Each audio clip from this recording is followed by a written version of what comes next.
Well, Lake Superior Zoo is doing its part to help even more animals that were previously at SeaQuest Zoo in Roseville. Nearly 200 are being taken in following the recent closure of SeaQuest, including over 150 budgies, a reticulated python, which you can see now, 2 parrots, and a capybara. By doing so, the zoo is helping to secure a safe and healthy future for these animals.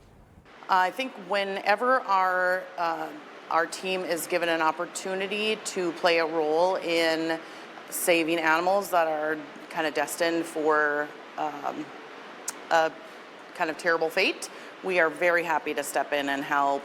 Very happy to be able to offer these animals a second chance.